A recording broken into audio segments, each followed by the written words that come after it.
नमस्कार विद्यार्थियों, स्वागत है आपका ओनली यूपीएससी पर। यह है आपकी इकोनॉमिक्स की क्लास। हम लगातार टैक्स पढ़ रहे हैं और टैक्स के वो टॉपिक कवर कर रहे हैं जो परीक्षा के दृष्टिकोण से ज़्यादा महत्वपूर्ण है। ठीक है, तो इसी क्रम में हमने कई टॉपिक पिछले 3-4 क्लासेस में किए हैं। अगर आपने उसको छोड़ा है तो उसको प्लीज़ जा करके कर लीजिए, अगर आप इस बार का यूपीएससी एग्जाम देने जा रहे हैं। ठीक है, इस क्लास में हम बात करेंगे जीएसटी की। ठीक है, जीएसटी भले ही अब पुराना सा लगता है, लेकिन ये अभी भी सवालों के साए में है। सवालों के साए में होने का मतलब ये है, यूपीएससी कई बार होशियारी इस तरीके से करती है कि जो टॉपिक बहुत ज़्यादा हाईलाइट हो जाते हैं उससे सवाल वो बाद में पूछती है। उस साल नहीं पूछेगी, बाद में पूछेगी। जैसे एग्जाम्पल देता हूँ, विमुद्रीकरण को लेकर के जो देश में एक बहुत बड़ा मुद्दा था, हर व्यक्ति उससे प्रभावित हुआ था, वो चाहे गरीब हो या अमीर हो, कोई सड़क पर ठेला लगाने वाला हो या मुकेश अंबानी हो, सब प्रभावित हुए थे क्योंकि करेंसी को चेंज किया गया था। अब सोचिए, यूपीएससी जो छोटे छोटे मुद्दों पर सवाल पूछ लेती है, उसने इतने बड़े मुद्दे पर कोई डायरेक्ट सवाल क्यों नहीं पूछा? ऐसा नहीं है कि उसका ध्यान उस पर नहीं गया, उसका भी ध्यान उस पर गया, लेकिन वो इतना हाईलाइट हो गया कि उसके यूपीएससी ने पूछना मुनासिब नहीं समझा। वो पूछेगी उससे सवाल, उससे जोड़ करके कोई सवाल हो सकता है आगे आने वाले साल में पूछ ले, हो सकता है इसी साल पूछ ले। तो यूपीएससी कब आपसे कौन सा सवाल कहाँ से जोड़ के पूछ लेगी, ये आपको नहीं पता होता। इसलिए आपको हर वो बड़े मुद्दे जिनसे नीतिगत बदलाव हुए हैं उन पर ध्यान देने की जरूरत होती है। वहां से सवाल कभी भी आ सकते हैं। तो जब आप टैक्स पढ़ रहे हो तो जीएसटी को आप नहीं हटा सकते हैं, जीएसटी आपको पढ़ना पड़ेगा। ठीक है, बहुत लोगों को लगता होगा कि वो जीएसटी जानते हैं। ठीक है, अगर जानते हैं तो बहुत अच्छी बात है, लेकिन वो लोग पढ़ लें जिनको कुछ कंफ्यूजन है कि जीएसटी क्या है। ठीक है, चलिए इस क्लास में आप वो सारे कंफ्यूजन दूर कर लेंगे। तो सबसे पहली बात, जीएसटी जो है वो आपका एक इनडायरेक्ट टैक्स है। कैसा टैक्स है? इनडायरेक्ट टैक्स है।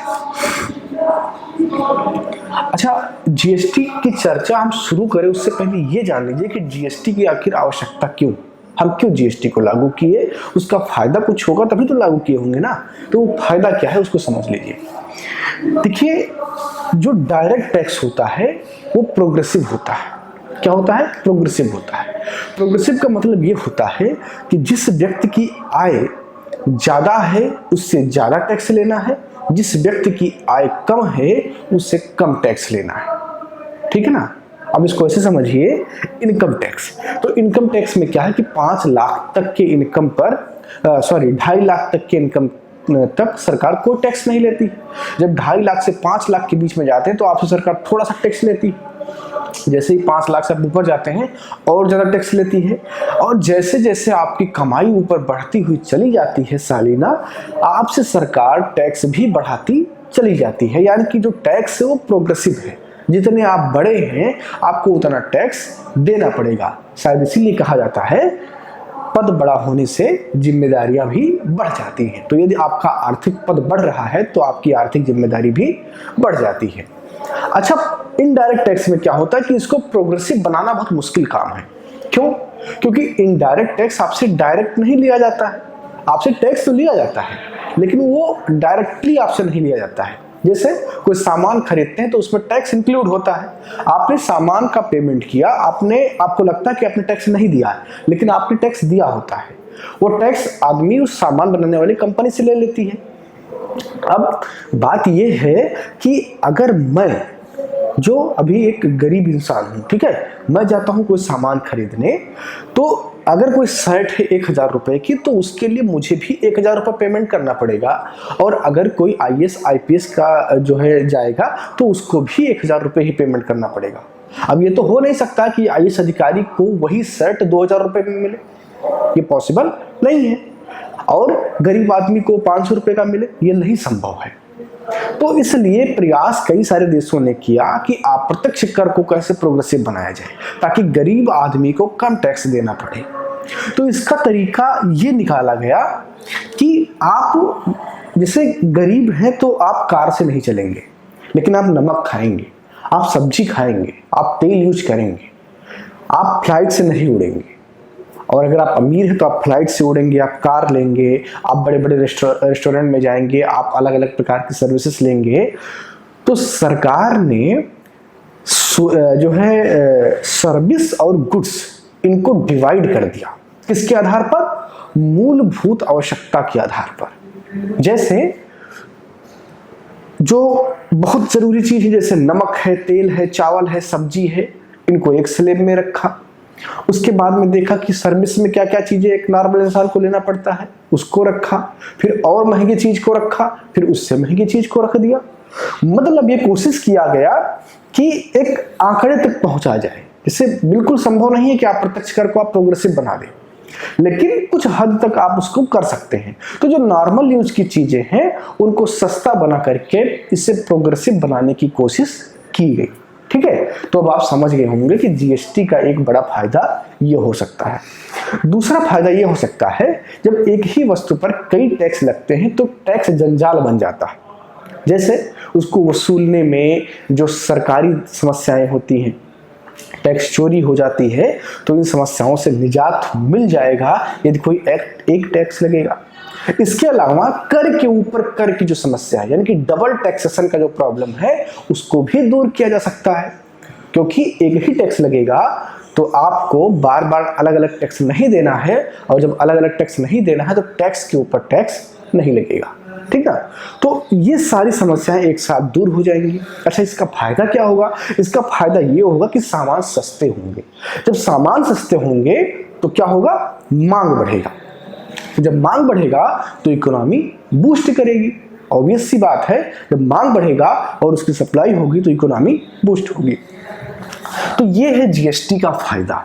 ठीक है, अब इसके बारे में जो तथ्य हैं उसको समझ लेते हैं। इनडायरेक्ट टैक्स है जीएसटी। क्या है? एक इनडायरेक्ट टैक्स है। ठीक है, जीएसटी को जो है लाने के लिए एक संविधान संशोधन करना पड़ा। जो कौन से नंबर का संविधान संशोधन है? 101वां संविधान संशोधन।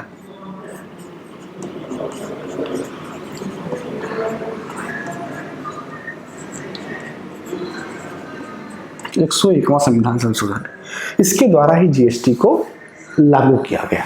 ठीक, अब जीएसटी में बहुत सारे से सवाल बन सकते हैं। सिंपल लाइन के सवाल बहुत सारे बन सकते हैं कि जीएसटी को सबसे पहले किसने लागू किया, जीएसटी कहाँ पर वसूला जाता है, और ये सवाल सामान्य से परीक्षाओं में आते हैं। थोड़ा सा जो सूझने वाले सवाल है वो यूपीएससी पूछ लेती है। जीएसटी जो है वो सेलिंग पॉइंट पर वसूली जाएगी। कहाँ पर? सेलिंग पॉइंट पर, जहां पर सामान बिक रहा है। अब इससे दिक्कत हो रहा था उन स्टेट को जिनका प्रोडक्शन अच्छा है और कंजम्पशन कम है।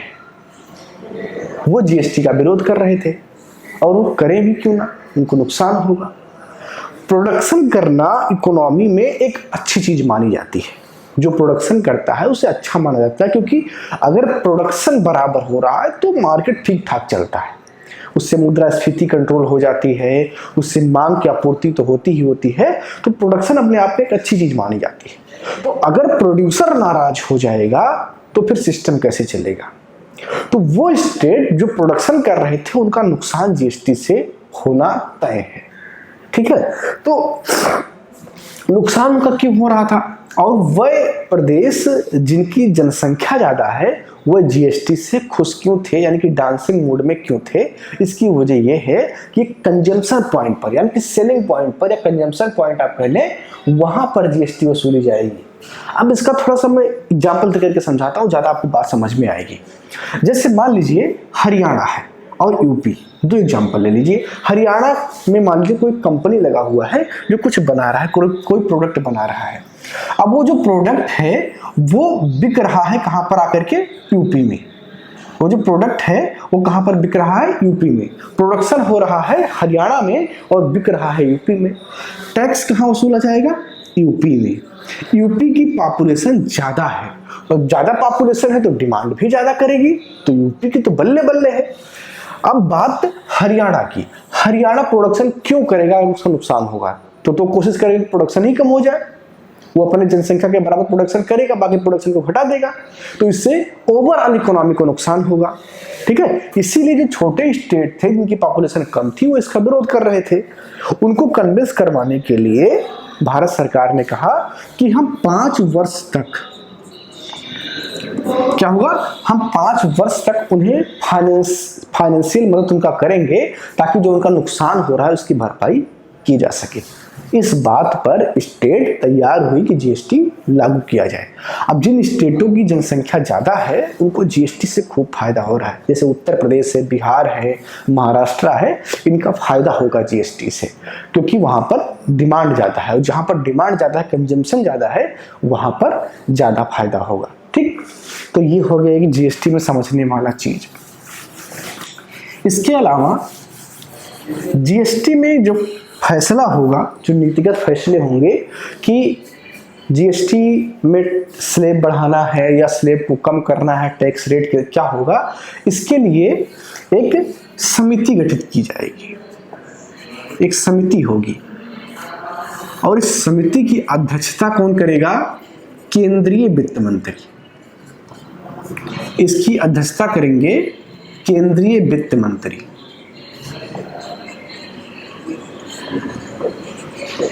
केंद्रीय वित्त मंत्री और इनके सहायक के रूप में या केंद्र के दूसरे प्रतिनिधि के रूप में केंद्रीय वित्त राज्य मंत्री।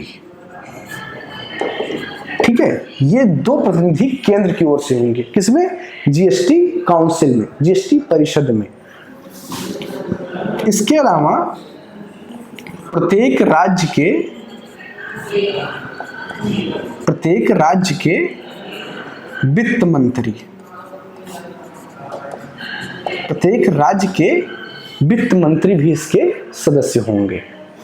इनसे मिलकर के एक काउंसिल का गठन किया जाएगा।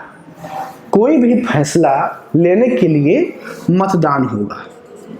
कोई भी फैसला अगर लिया जाता है तो मतदान होगा।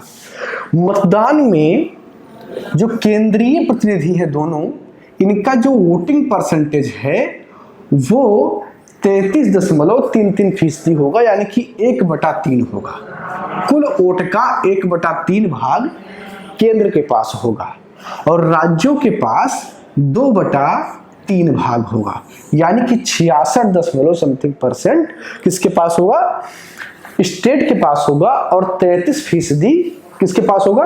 केंद्र सरकार के पास होगा। और कोई भी फैसला 75% वोटों के साथ ही मान्य होगा, यानी कि अगर कोई फैसला लिया जाता है तो जब 75% वोट उस पक्ष में पड़ेंगे तो वही फैसला स्वीकार होगा। इससे क्या बात स्पष्ट होती है? इससे यह बात स्पष्ट होती है कि जीएसटी काउंसिल में केंद्र की दादागिरी नहीं चलेगी और ना ही स्टेट की दादागिरी चलेगी। दोनों को कोऑपरेटिव होना पड़ेगा और जो स्टेट है उसके पास पावर ज्यादा होंगे, क्योंकि उनके पास 66% से ज्यादा वोटिंग राइट है, लेकिन उन्हें केंद्र की सहायता हर फैसले में लेनी आवश्यक होगी, तभी तो 75% पहुंचेगा। ठीक है ना? तो ये है जीएसटी काउंसिल। अब इसके अलावा एक मुनाफारोधी प्राधिकरण का गठन भी किया गया। मुनाफारोधी प्राधिकरण की जो है इसका जो कार्य है वो ये है कि यदि कोई जीएसटी काउंसिल के द्वारा लागू किए गए फैसलों को नहीं मानता है, उसके खिलाफ यानी कि उसके नियम का उल्लंघन करता है, तो उसके खिलाफ कार्रवाई की जाएगी। इसके लिए एक जीएसटी ट्रिब्यूनल भी बनाया गया। ठीक है ना? अब बात कर लेते हैं जीएसटी स्लैब की और उसके बाद में इस क्लास को खत्म करते हैं।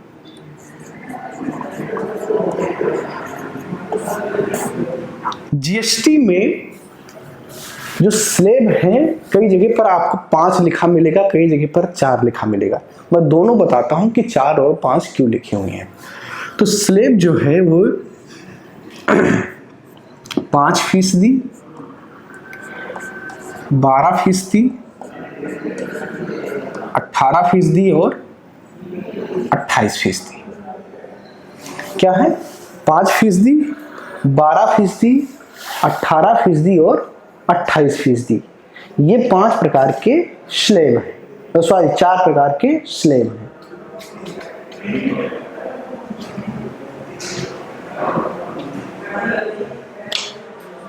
सॉरी, मेरा फोन आ रहा था तो मुझे कट करना पड़ा उसको। तो ये 4 प्रकार के स्लैब हैं, 5%, 12%, 18% और 28%। जो लोग ये कहते हैं कि स्लैब 5 हैं, वो इसलिए कहते हैं क्योंकि एक स्लैब 0% का भी है और ये स्लैब नहीं है। ये एक्चुअली में जिन वस्तुओं को टैक्स फ्री किया गया है, यानी कि जिन पर टैक्स नहीं लिया जाएगा, उन्हें आप 0% के स्लैब में कह सकते हैं। तो ऐसे अगर बात करें तो 5 हो जाएंगे, नहीं तो 4 स्लैब हो जाएंगे। तो ये है आपका जीएसटी। ठीक है, इसमें जो समझने वाली बात थी वो भी मैंने आपको बताया। हो सकता है कि यूपीएससी आपसे जो सवाल पूछे वो कुछ इस तरीके से पूछे कि जो है उस संप्रभुता से इसको जोड़ दे, भारत की अखंडता से इसको जोड़ दे, या जो है थोड़ा सा पॉलिटी से इसको जोड़ करके देखे, जीएसटी ट्रिब्यूनल को जोड़ करके देखे, या चूंकि इसमें जो है केंद्र राज्य के संबंध को लेकर के सवाल पूछ ले, तो आपको कई एंगल से इसमें सोचना चाहिए। ठीक है, चलिए इस क्लास में इतना ही, मिलते हैं अगली क्लास में किसी और महत्वपूर्ण टॉपिक की बात करेंगे जो इस बार की प्री की परीक्षा के लिए महत्वपूर्ण है। धन्यवाद। मैं मानसा पहली बार आई है जो सिर्फ सच दिखाएगी। कृषि कानूनों पर मचा है घमासान, हो रही है मनगढ़ंत बातें। मैं अंकित मिश्रा, पढ़िए मेरा आर्टिकल इस मैगजीन में फैक्ट के साथ। यूपीएससी के एस्पायरेंट समझे हर मुद्दों को गहराई में जाकर के। इस नए लेख में आपको मिलेगा नए संसद भवन के निर्माण से संबंधित सारी जानकारी। मैं विशाल यादव, अब तक आप लोगों ने हमें टीवी पे देखा, लेकिन अब हमारे लेख आपको दिखेंगे इस मैगजीन में। मैं Ranjit Prasad, reporter the news ocean. हम आपको दिखाएंगे किसान आंदोलन के बीच में जिहादी कांड। सब्सक्राइब करें द न्यूज ओशियन, खबरों का समंदर।